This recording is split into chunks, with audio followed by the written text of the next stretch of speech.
Hello everyone, welcome to crazy G K trick. मैं पंकज वैष्णव एक बार फिर से आप सभी के साथ हूं डेली करंट अफेयर के हमारे आज के सेशन में। 10 मई के सभी करंट अफेयर को यहां पर हम डिटेल में डिस्कस कर लेते हैं। एक एक फैक्ट, एक एक क्वेश्चन को बहुत ही डिटेल में समझेंगे, इसीलिए पूरे सेशन को एंड तक देखिए। बहुत ही इंटरेस्टिंग सेशन है। पीडीएफ आपको क्रेजी जी के ट्रिक के एप्लीकेशन पर मिल जाएगी, वहां पर जाकर आप इसे कलेक्ट कर सकते हैं और चेकआउट कीजिए एप्लीकेशन को आप। चलिए, सबसे पहला क्वेश्चन देखेंगे आज के करंट अफेयर का। भारत का पहला स्वदेशी anti submarine shallow water craft का क्या नाम है?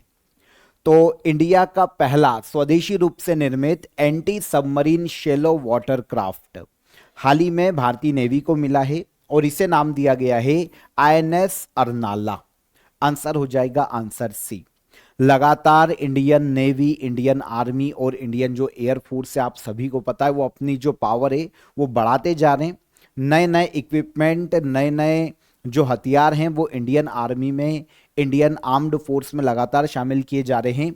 उसी क्रम में एक और नेवी का अचीवमेंट यहां पर आया है। नेवी में एक और अचीवमेंट शामिल की गई है जो कि स्वदेशी रूप से निर्मित anti submarine shallow water craft है।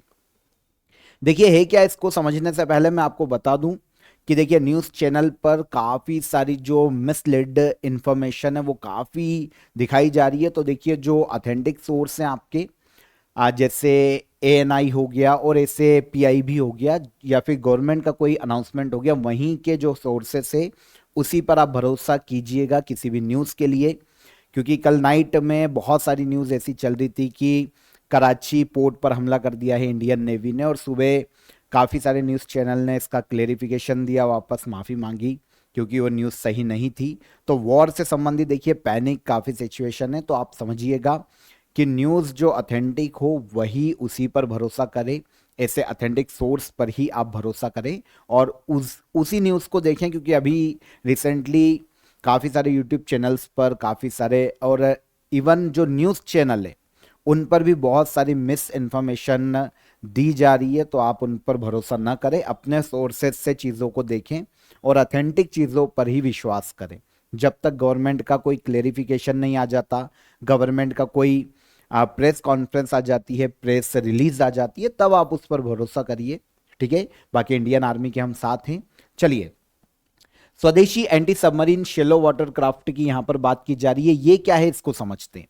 देखिए, एक होता है एंटी सबमरीन वाटर क्राफ्ट जो गहरे पानी में किसी भी पनडुब्बी को, किसी भी नीचे अगर कोई भी ऑब्जेक्ट है दुश्मन का, उसको डिटेक्ट करके नष्ट करने में सक्षम है।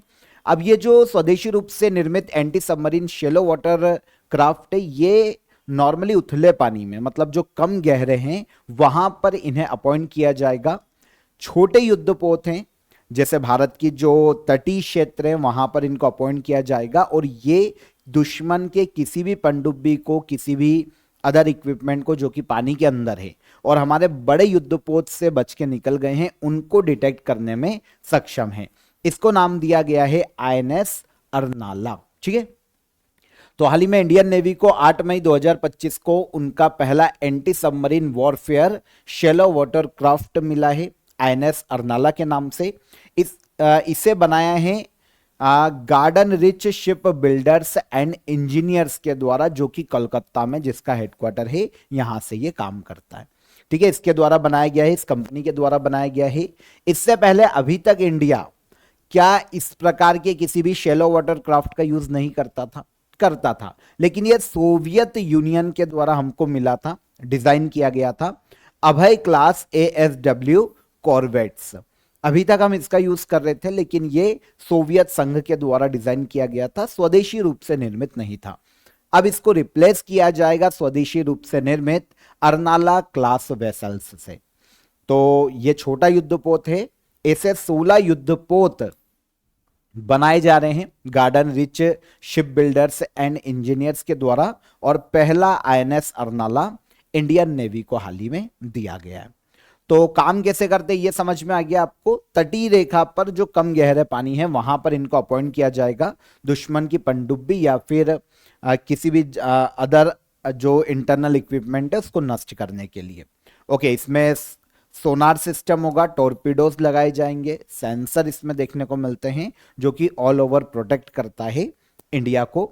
नेवल शिप कम गहरे पानी में नहीं जा पाते, नॉर्मल जो होते हैं, पर ये क्योंकि छोटा है और इसे बनाया ही कम गहरे पानी के लिए गया है, तो अब ये काम करेंगे इंडिया की नेवी के लिए जो हमारी कोस्टल एरिया है वहां पर।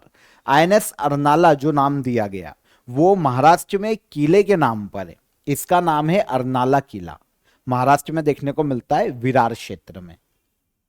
एक बहुत ही हिस्टोरिकल किला है जिसके फोर्ट है जिसके नाम पर इसका नाम रखा गया।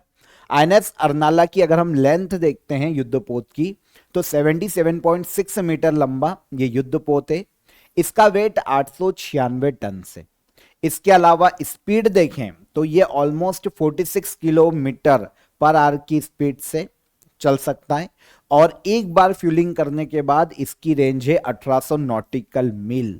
एक बार फ्यूलिंग करने के बाद ऑलमोस्ट 3334 किलोमीटर तक यह सफर तय कर सकता है आईएनएस अर्नाला। सेकंड क्वेश्चन पर आएंगे, हाल ही में नए पोप के रूप में किसे नियुक्त किया गया? तो आपको पता है पोप फ्रांसिस का निधन हो गया था लास्ट मंथ अप्रैल 2025 में। अब नए पोप का चुनाव किया गया है और ये बने हैं रॉबर्ट फ्रांसिस प्रेवोस्ट। नए पोप ये हैं रॉबर्ट फ्रांसिस प्रेवोस्ट।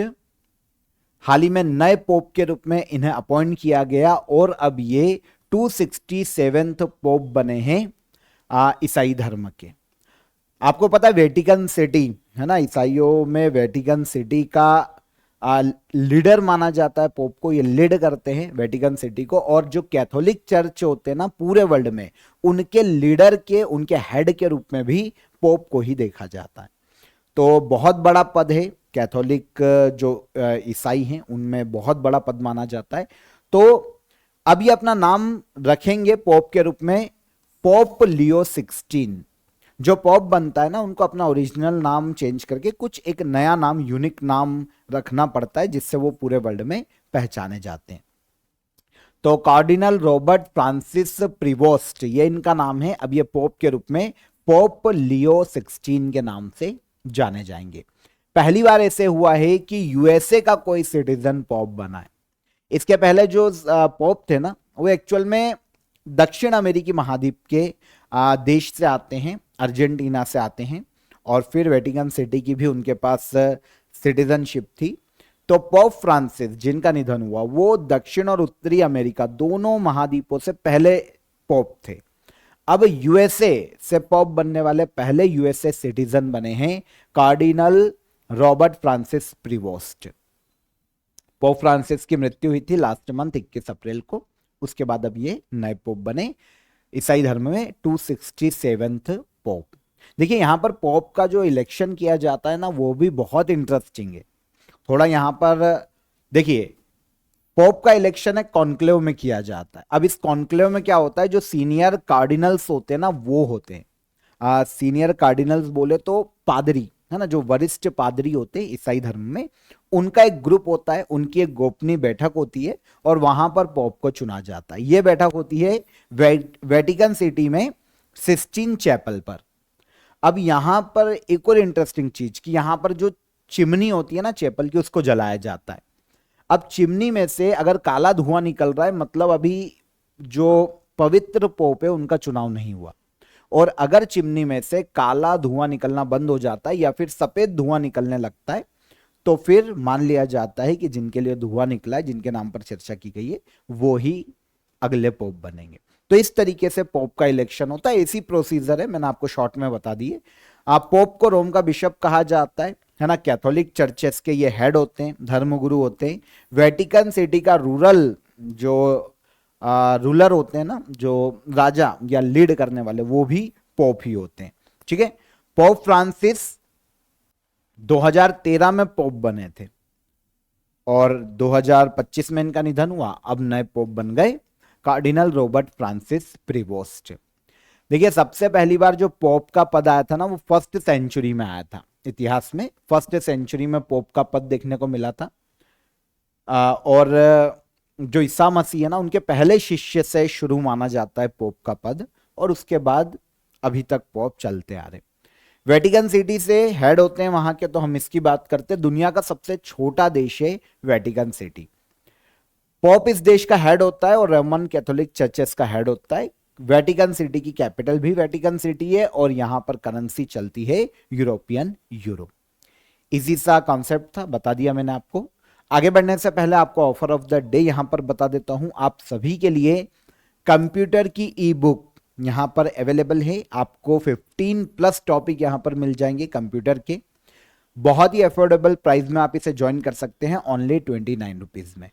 अभी जो रेलवे की एनटीपीसी या अदर एग्जाम आने वाली है, इसके अलावा जो एसएससी की एग्जाम आने वाली है, वहां पर आपको जीएस में 3 से 4 क्वेश्चन कंप्यूटर के देखने को मिलेंगे। तो आप इसको पढ़िएगा, बहुत ही इंटरेस्टिंग है, बहुत ही सिंपल लैंग्वेज में आपको पूरा कंप्यूटर यहां पर कवर करवाया गया है। इसके अलावा देखिए, जो भी इंडिविजुअल जीएस का सब्जेक्ट है उसकी ई बुक आपको सेम प्राइस में अवेलेबल है।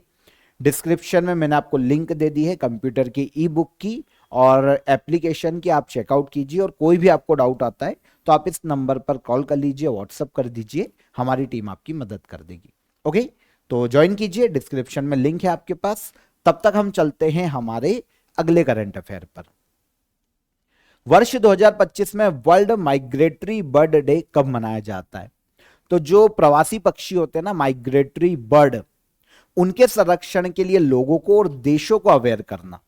आपने देखा रशिया से माइग्रेटरी बर्ड आते हैं, है ना, ठंड के सीजन में, गर्मी के सीजन में, तो वो माइग्रेट करते हैं।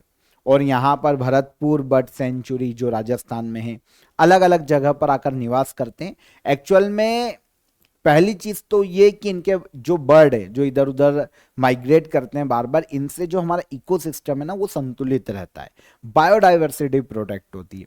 तो काफी सारे फायदे हैं कि भाई माइग्रेटरी बर्ड को संरक्षित किया जाना जरूरी है पूरे वर्ल्ड में। और इनको एक रोड देनी पड़ेगी आपको, एक जो बोल सकते हैं हम गलियारा इनके लिए देना पड़ेगा, इनको फ्रेश एयर देनी पड़ेगी ताकि माइग्रेटरी बर्ड इधर से एक जगह से दूसरी जगह पर जा सके। तो इसके लिए पूरे वर्ल्ड के देशों को प्रयास करना पड़ेगा, उन्हें अवेयर करना पड़ेगा, लोगों को इनकी इंपॉर्टेंस बतानी पड़ेगी कि क्या है भाई, है ना, शिकार वगैरह जो किया जाता है उस पर प्रतिबंध लगाया जाना चाहिए। तो इन सभी ऑल ओवर जो हमारे बोल सकते हैं कंबाइंड जो हमारे एम है उनको प्राप्त करने के लिए वर्ल्ड माइग्रेटरी बर्ड डे मनाया जाता है हर साल 10 मई को। देखिए यहां पर 10 मई मैं आपको बता दे रहा हूं कि इस साल 2025 में ये 10 मई को मनाया गया, पर ये हर साल 10 मई को नहीं मनाया जाता। तो कब मनाया जाता है? मई के जो सेकेंड सैटरडे आता है मई मंथ में, एक तो तब मनाया जाएगा और एक अक्टूबर के सेकेंड सैटरडे को। तो ये साल में 2 बार मनाया जाता है, सेकेंड सैटरडे ऑफ मई और second Saturday of October. World migratory bird day साल में 2 बार मनाया जाता है। 2025 में ये डे पड़ने वाले हैं, एक तो 10 मई आज सैटरडे है मई मंथ का सेकेंड, और 11 अक्टूबर को आएगा 2025 में अक्टूबर का सेकेंड सैटरडे। तो हर साल इनकी डेट फिक्स नहीं होती है, डेट बदल जाती है, लेकिन आपको ये जो फैक्ट है ये पता होना चाहिए। तो आपसे यहीं से क्वेश्चन आ सकता है। तो इस बार 10 मई को मनाया जाएगा। जो वसंत ऋतु होती है उसमें पक्षी माइग्रेट करते हैं, आते हैं, और सेकेंड अक्टूबर 2025 तक ये वापस अपने घर के लिए वापसी यात्रा करते हैं। तो साल में ये 2 बार मनाया जाता है। सबसे पहली बार इसकी शुरुआत की गई थी 2006 में यूनाइटेड नेशन के द्वारा। उद्देश्य मैं आपको बता चुका हूं, तो यहां पर थीम की बात करेंगे, shared spaces creating bird friendly cities and communities. Theme भी इसी आधार पर रखी गई है कि भाई आप बर्ड फ्रेंडली सिटीज को डेवलप करो, रामसर साइट जो हैं उनका संरक्षण करो, आर्द्र भूमियों पर ही ये माइग्रेट बर्ड आते हैं अधिकतर, सेंचुरी को संरक्षित करो, एनवायरमेंट को संरक्षित करो। तो इसी थीम पर यह 2025 की थीम है। माइग्रेटरी बर्ड पता चल गया आपको। और 8 मई को एक डे मैंने आपको पढ़ाया था, रेड क्रॉस डे, इसे भी याद रखिएगा। ये कब मनाया जाता है? 8 मई को। हाल ही में वर्ल्ड जूरिस्ट एसोसिएशन द्वारा मेडल ऑफ ऑनर से सम्मानित होने वाले पहले भारतीय वकील कौन बने हैं? वर्ल्ड जूरिस्ट एसोसिएशन के द्वारा मेडल ऑफ ऑनर से सम्मानित होने वाले पहले इंडियन लॉयर बने हैं भुवन रिभु। आंसर डी करेक्ट हो जाएगा, यह है भुवन रिभु। भुवन रिभु को वर्ल्ड जूरिस्ट एसोसिएशन के द्वारा मेडल ऑफ ऑनर अवार्ड दिया गया है। आज तक इंडिया में किसी भी लॉयर को यह अवार्ड नहीं दिया गया है। यह सम्मान पाने वाले पहले व्यक्ति, ठीक है, भुवन रिभु। अवार्ड उन्हें जो डोमिनिकन रिपब्लिक है, यह एक देश है जो कि हमको देखने को मिलता है कैरेबियन सी में, उत्तरी और दक्षिण अमेरिका के मध्य में, मध्य अमेरिकी देश आप इनको बोल सकते हैं, डोमिनिकन रिपब्लिक। यहां पर आयोजित किया गया था वर्ल्ड लॉ कांग्रेस, एक कॉन्फ्रेंस होती है वर्ल्ड लॉ कांग्रेस के नाम से। तो यहां पर इनको सम्मानित किया गया। भारतीय लॉयर हैं जो चिल्ड्रन राइट या चाइल्ड राइट बोल रहे हैं, इनके क्षेत्र में इनके योगदान के लिए काफी जाने जाते हैं। वैसे तो बहुत सारी उपलब्धियां है। अगर हम भुवन रिभु की बात कर रहे हैं तो नई दिल्ली से आते हैं, पहली चीज तो ये नई दिल्ली के रहने वाले हैं। उपलब्धियां देखो, बाल अधिकारों के लिए काम करते हैं। इसके अलावा 2024 में इन्होंने child marriage free world campaign शुरू किया था, जो कि अभी 39 देशों में चल रहा है, 39 देशों में सक्रिय। 2011 में यूनाइटेड नेशन में जो ट्रैफिकिंग की डेफिनेशन है ना, उसको आईपीसी में ऐड करवाने वाले व्यक्ति थे इंडिया में, इंडियन पैनल कोड में। 2020 में नेशनल एजुकेशन पॉलिसी में चाइल्ड राइट को इन्होंने इंक्लूड करवाया था। 2015 में जुवेनाइल जस्टिस एक्ट रिफॉर्म है ना में हेल्प करने के लिए इनको जाना जाता है। मतलब ऑल ओवर देखिए तो बच्चों के अधिकारों के लिए ही अधिकतर बार इन्होंने काम किया। तो बच्चों के राइट के लिए काम करते हैं लॉयर, इसीलिए जाने जाते हैं। तो अब इनको दिया गया है पहली बार, पहले इंडियन जिनको दिया गया एक award, medal of honour world jurist association के द्वारा, भुवन रिभु को। मेडल ऑफ ऑनर कौन देता है ये समझ में आ गया, किन व्यक्तियों को दिया जाता है। तो ऐसे किसी भी व्यक्ति को जिन्होंने जस्टिस, न्याय के लिए काम किया हो, लॉ के क्षेत्र में योगदान दिया हो, या फिर ह्यूमन राइट को प्रोटेक्ट करने के लिए काम किया हो, ऐसे व्यक्तियों को यह अवार्ड दिया जा सकता है। अब अवार्ड देने वाला वर्ल्ड जूरिस्ट एसोसिएशन है, तो इसकी भी कैजुअली बात कर लेते हैं। हर 2 साल में इसकी कॉन्फ्रेंस आयोजित करवाई जाती है और इस कॉन्फ्रेंस में 2 साल में एक बार अवार्ड दिया जाता है। विश्व का सबसे पुराना और सबसे प्रभावशाली जूरिस्ट ऑर्गेनाइजेशन है। जूरिस्ट ऑर्गेनाइजेशन में न्याय से संबंधित जितने भी लोग हैं, जस्टिस से संबंधित लॉयर हो, जजेस हो, उनका एक ऑर्गेनाइजेशन है, वर्ल्ड का सबसे पुराना। ठीक है, 1963 में इसकी स्थापना की गई थी और हेडक्वार्टर यूएसए के वॉशिंगटन डीसी में देखने को मिलता है। सांगरी, जिसे मई 2025 में जीआई टैग प्राप्त हुआ है, किस राज्य से संबंधित है? तो कभी राजस्थान अगर आप गए होंगे, राजस्थान के आप कभी जैसलमेर, बीकानेर इस तरफ कभी जाएंगे तो आपको एक सब्जी देखने को मिलेगी, बहुत ही कॉमन है, यह है सांगरी। सब्जी बनाई जाती है इसकी। हाल ही में 2025 में इसे जीआई टैग दिया गया है, मई 2025 में, सांगरी को। तो किस राज्य से संबंधित है? यह संबंधित है राजस्थान से। अगर आप देखेंगे ना तो बबूल का पेड़ देखा ना, एक्चुअल में इसका जो पेड़ है ना, खेजड़ी वृक्ष, वो भी बबूल जैसा ही दिखाई देता है, थोड़ा सा अंतर है पर बबूल जैसा है। इसके अलावा जैसे बबूल में फलियां लगती है ना, वैसे इसकी फलियां खेजड़ी वृक्ष की सांगली कहलाती है। अगर आप देखेंगे तो इस तरीके की आपको देखने को मिलेगी, बबूल की सूख जाती है वैसे उसकी तो, पर ये आपको ऐसी कुछ देखने को मिलेगी। तो ये सांगरी है, सब्जी बनाई जाती है। अब इसको जीआई टैग दिया गया है। राजस्थान के खेजड़ी वृक्ष की हरी फलियां, खेजड़ी राजस्थान का राजकीय वृक्ष है, ध्यान रखना, है ना। तो जीआई टैग मिला है सांगरी को, राजस्थान में बहुत ही फेमस है। अदर जीआई टैग मैंने आपको लगातार बताए हैं और बहुत सारे जीआई टैग दिए गए हैं, एक एक करके 2-3 रिपीट कर देता हूं, बाकी फिर कभी जब पूरे दे दिए जाएंगे तो हम एक बार उनको डिस्कस कर लेंगे। कुंभकोणम पान के पत्ते को जीआई टैग दिया गया, ये तमिलनाडु के थंजावुर में उगाए जाते हैं। तोवलाई फूल माला कन्याकुमारी में बनाई जाती है और सौदागरी ब्लॉक प्रिंट गुजरात की है, जिसको जीआई टैग दिया गया। जो रिसेंटली है सांगरी, उसको याद रखिएगा। राजस्थान में खेजड़ी वृक्ष की हरी फलियां सांगरी कहलाती है। पंडित लक्ष्मी चंद कलाकार सामाजिक सम्मान योजना किस राज्य सरकार के द्वारा शुरू की गई? पंडित लक्ष्मी चंद कलाकार सामाजिक सम्मान योजना, इसको शुरू करने का श्रेय दिया जाता है हरियाणा सरकार को। हरियाणा ने क्या किया कि अपने यहां पर जो आर्टिस्ट है ना, उनके संरक्षण के लिए, स्पेशली उन्हें फाइनेंशियल सपोर्ट देने के लिए इसे शुरू किया है। कौन सा आर्टिस्ट? सीनियर आर्टिस्ट, है ना, जो कि आर्ट से संबंधित है। अब आप समझ रहे हैं आर्टिस्ट की कैसी, मतलब आप देखिए उनके लिए योजना निकालनी पड़ रही है, तो काफी सारा स्ट्रगल है आर्ट में भी। तो हरियाणा सरकार ने पंडित लक्ष्मी चंद कलाकार सामाजिक सम्मान योजना की शुरुआत की है। हरियाणा में इस स्कीम को लॉन्च किया गया। सीनियर आर्टिस्ट को इसके तहत फाइनेंशियल हेल्प दी जाएगी जिन कलाकारों ने कम से कम 20 साल तक काम किया हो। कौन सा आर्ट में? सिंगिंग, एक्टिंग, डांसिंग, थिएटर, है ना, ऑल ओवर सिनेमा के क्षेत्र से जुड़े हुए जो चीजें हैं उनसे संबंधित अगर किसी आर्टिस्ट ने कम से कम 20 साल काम किया है तो उनको सरकार 10,000 रुपए पर मंथ देगी।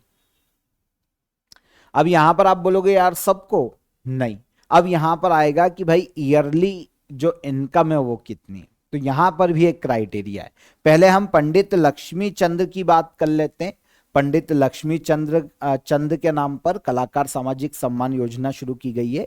तो इनकी बात करें, ये हरियाणवी भाषा के बहुत ही फेमस कवि थे, हरियाणा के कालिदास कहलाते हैं। इन्हीं के नाम पर कलाकारों को सामाजिक सम्मान योजना शुरू की गई। अब देखिए, उम्र होना चाहिए 60 साल या उससे ज्यादा आर्टिस्ट की। हरियाणा का मूल निवासी होना चाहिए, डोमिसाइल होना चाहिए। ऐसे जिनकी सालाना आय 1,80,000 तक है या उससे कम है तो उनको हर महीने 10,000 रुपए देंगे। लेकिन अगर किसी की सालाना आय 1,80,000 से लेकर 3 लाख रुपए तक है तो उन्हें सालाना 7,000 रुपए पर मंथ दिए जाएंगे। और इनके ऊपर है तो फिर नील। ओके। हरियाणा की कैपिटल है चंडीगढ़। गवर्नर है बंडारू दत्तात्रेय। नायब सिंह सैनी चीफ मिनिस्टर के पद पर हैं। यहां पर जो विधानसभा है उसमें सीटें हैं 90 विधानसभा में। राज्यसभा में 5 सीटें हैं और लोकसभा में यहां पर 10 सीटें देखने को मिलती हैं। सेफ अंडर 19 चैंपियनशिप 2025 का आयोजन कहां किया जा रहा है? तो यह समझिए कि फुटबॉल की प्रतियोगिता है। सेफ अंडर 19 साल से कम के फुटबॉल खिलाड़ियों के लिए जो प्रतियोगिता होती है वो सेफ अंडर 19 चैंपियनशिप 2025। इसका आयोजन किया जा रहा है अरुणाचल प्रदेश राज्य में, भारत में। 9 मई को यह शुरू हुआ है और 18 मई तक इसका आयोजन किया जाएगा अरुणाचल प्रदेश में। ठीक है, तो safe under 19 championship 2025 Arunachal Pradesh 9 से लेकर 18 मई तक। 6 टीमें यहां पर पार्टिसिपेट करेगी, इंडिया के अलावा बांग्लादेश, भूटान, मालदीव, नेपाल, श्रीलंका। पाकिस्तान नहीं है। पहली चीज तो भाई अभी तो क्या ही भाग ले पाता, पर पहले ही इसको बाहर कर दिया था क्योंकि पाकिस्तान का जो पाकिस्तान फुटबॉल फेडरेशन है ये इसको फीफा ने पहले निलंबित कर दिया था। हालांकि बाद में इसको बहाल भी किया गया, लेकिन इनका जो खिलाड़ी है ना वो भी तैयार नहीं थे, तो उसके बाद फिर इनको लिया भी नहीं और इन्होंने भी कोशिश नहीं करी, तो पाकिस्तान बाहर। तो 6 टीमें यहां पर पार्टिसिपेट करी है। इंडियन टीम के कोच हैं बिबियानो फर्नांडिस। 23 मेंबर का एक पूरा स्क्वाड जिसमें हमारे खिलाड़ी भी हैं, उनकी टीम को तैयार किया है और मुख्य कोच है Bibiano Fernandes. SAFF under 19 championship, ठीक है, आयोजन साउथ एशियन फुटबॉल फेडरेशन के द्वारा किया जाता है। हर 2 साल में एक बार आयोजित की जाती। 2015 में शुरू की गई थी और लास्ट एडिशन 2023 में आयोजित किया गया था। लास्ट एडिशन आयोजित हुआ था नेपाल में। उस वक्त विनर रहा था इंडिया और रनर अप रहा था उस वक्त पाकिस्तान। ठीक है, तो यह हो गया हमारा आंसर। और अभी आयोजन कहां किया जा रहा है सेफ अंडर 19 चैंपियनशिप का? तो अभी आयोजन किया जा रहा है अरुणाचल प्रदेश राज्य में। अगला क्वेश्चन पढ़ो।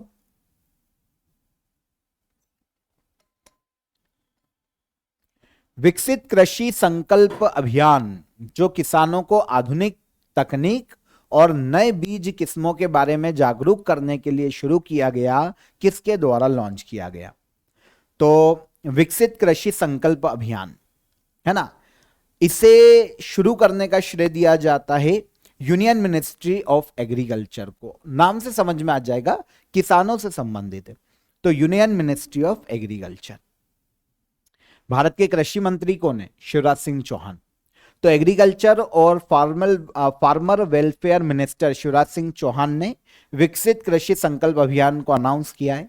अभियान 29 मई को शुरू होगा इस साल और 12 जून तक पूरे देश में आयोजित किया जाएगा।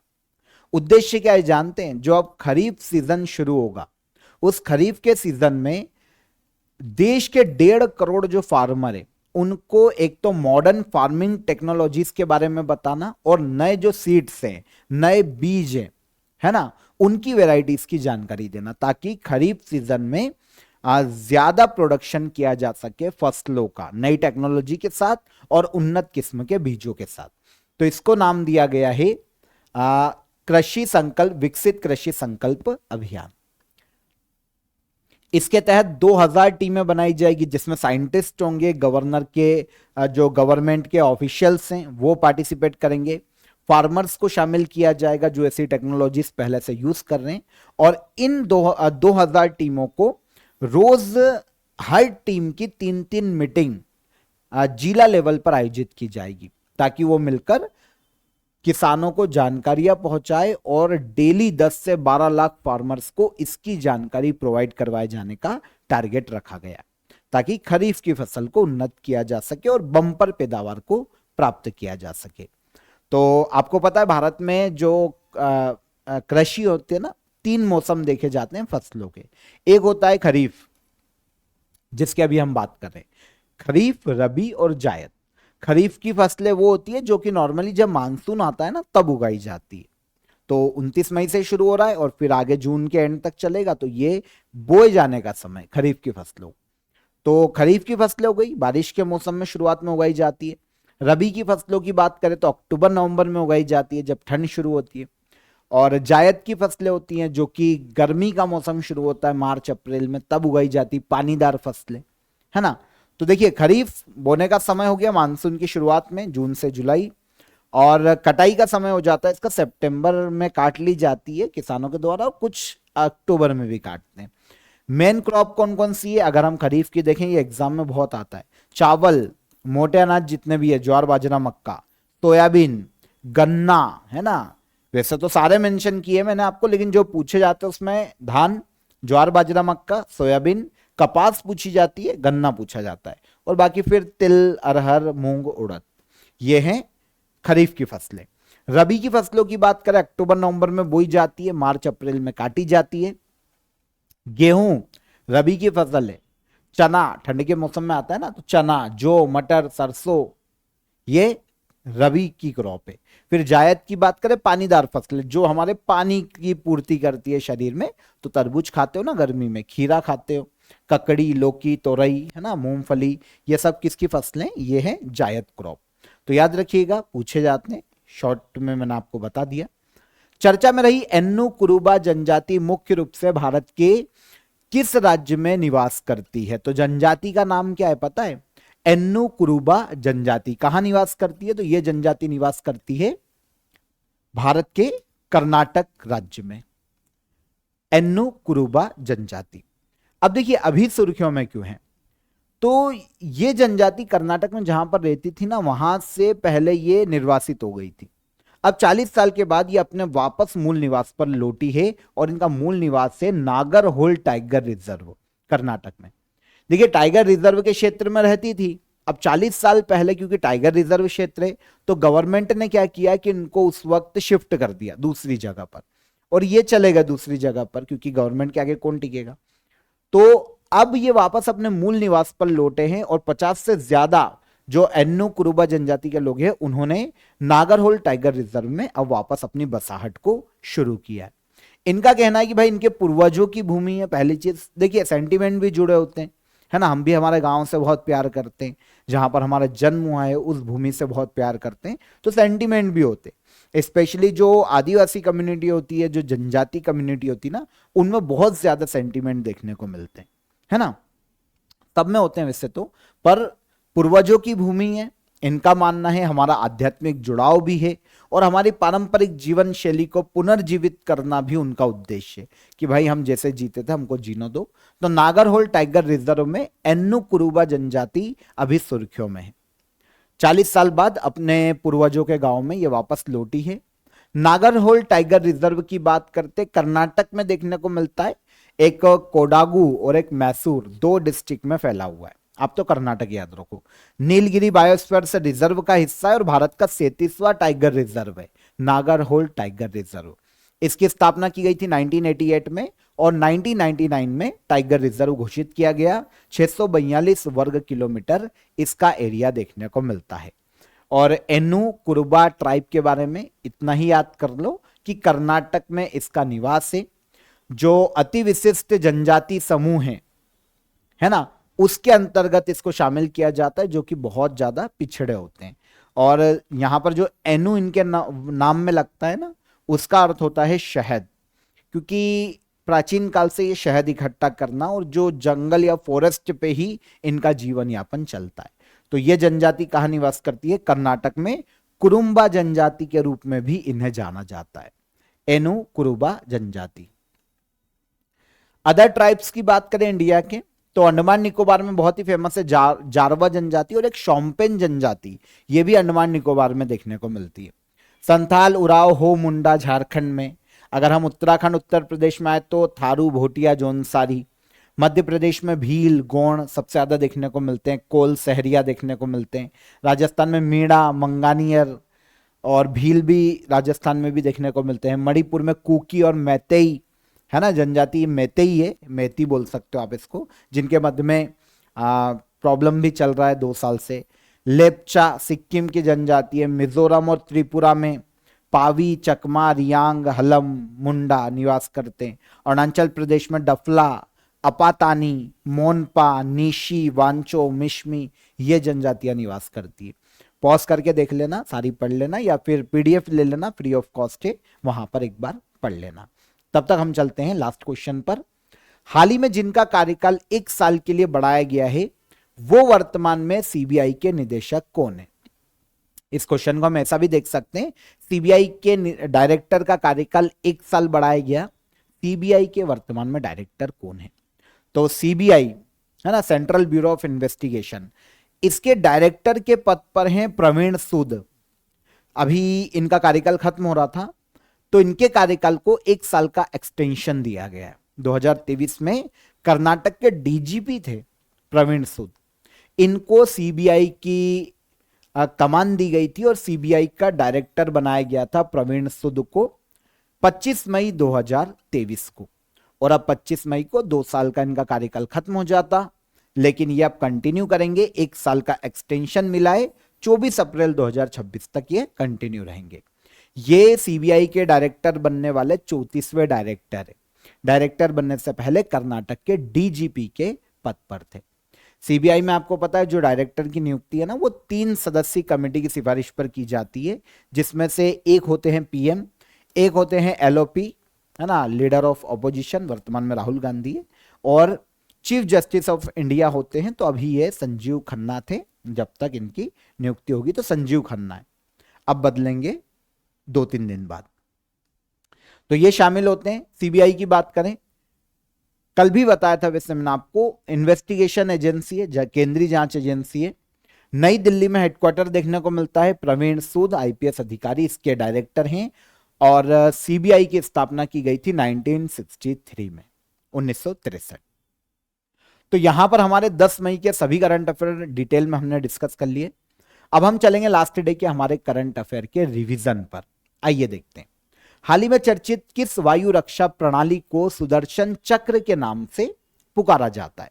तो सुदर्शन चक्र के नाम से कौन सी वायु रक्षा प्रणाली हमारी, जिसने हमको बहुत ज्यादा प्रोटेक्ट किया है ना, इंडिया को नाज है, और रशिया को भी पूरा इंडिया धन्यवाद दे रहा है, S-400, क्योंकि ये हमको रशिया ने दिया था, एंटी एयर डिफेंस सिस्टम है। आगे आते हैं, आदिशक्ति अभियान जो महिलाओं के सशक्तिकरण के लिए शुरू किया गया, किस राज्य सरकार द्वारा लॉन्च किया गया? इसे लॉन्च किया है महाराष्ट्र सरकार ने। हाल ही में किस भारतीय बल्लेबाज ने टेस्ट क्रिकेट से संन्यास लेने की घोषणा की? रोहित शर्मा। रेड क्रॉस दिवस हर साल किस तिथि को मनाया जाता है? यह मनाया जाता है 8 मई को, अभी हमने बात की थी। प्रवासी बच्चों को शिक्षित करने के उद्देश्य से ज्योति योजना किस राज्य सरकार ने शुरू की? केरल सरकार ने शुरू की है। 9 मई को भारत में किस महान ऐतिहासिक व्यक्तित्व की जयंती मनाई जाती है? महाराणा प्रताप मेवाड़ के शासक। दुनिया के सबसे बड़े साइबर सुरक्षा सम्मेलन में से एक, जिसे ग्लोबल के 14th एडिशन का आयोजन कहां किया गया? तो जीसेक के 14th एडिशन का आयोजन किया गया दुबई। फिर हाल ही में यमन का नया पीएम किसे नियुक्त किया गया? सालेम बिन ब्रेक। फिर martial Arjan Singh memorial hockey tournament 2025 का खिताब किसने जीता? यह जीता इंडियन रेलवे ने। और लास्ट क्वेश्चन कल का था हमारा, हाल ही में चर्चा में रहा अल्काट्रॉस द्वीप कहां पर स्थित है, किस देश का हिस्सा है? America, California. ओके, तो ये सारे करंट अफेयर हमने रिवाइज कर लिए, कल के सेशन के थे हमारे। क्वेश्चन ऑफ द डे का आंसर ले लेते हैं। गांधी जी के राजनीतिक गुरु कौन थे? कौन थे भाई? गोपाल कृष्ण गोखले। टॉल्स्टॉय फार्म की स्थापना किस वर्ष की गई थी? दूसरा क्वेश्चन, महात्मा गांधी के द्वारा, है ना, 1910 में, है ना। खानवा का युद्ध किस वर्ष हुआ था? खानवा के युद्ध की बात करें तो यह हुआ था 1527 में। ये तीनों क्वेश्चन हो गए हमारे, आंसर हो गए। गोपाल कृष्ण गोखले गांधी जी के राजनीतिक गुरु थे। आज के क्वेश्चन ऑफ द डे, हाल ही में चर्चित टोंगा आइलैंड कहां पर स्थित है? किस महासागर में? इतना भी बता दोगे काम हो जाएगा। भारतीय बैंक संघ के नए अध्यक्ष कौन नियुक्त किए गए थे लास्ट मंथ? वंदना कटारिया किस खेल से संबंधित है ना, इन्होंने रिटायरमेंट लिया है, तो किस खेल से संबंधित है कमेंट कीजिएगा। तीनों क्वेश्चन इंपॉर्टेंट है, कमेंट जरूर करिएगा। सेशन कैसा लगा ये भी बताइए। सेशन पसंद आया हो तो वीडियो को लाइक और शेयर कर दीजिए। चैनल पर पहली बार आए हैं तो चैनल को सब्सक्राइब कर लीजिए। कल फिर मिलेंगे कल के सेशन में नए करंट अफेयर के साथ, तब तक अपना ख्याल रखिए। जय हिंद, जय भारत।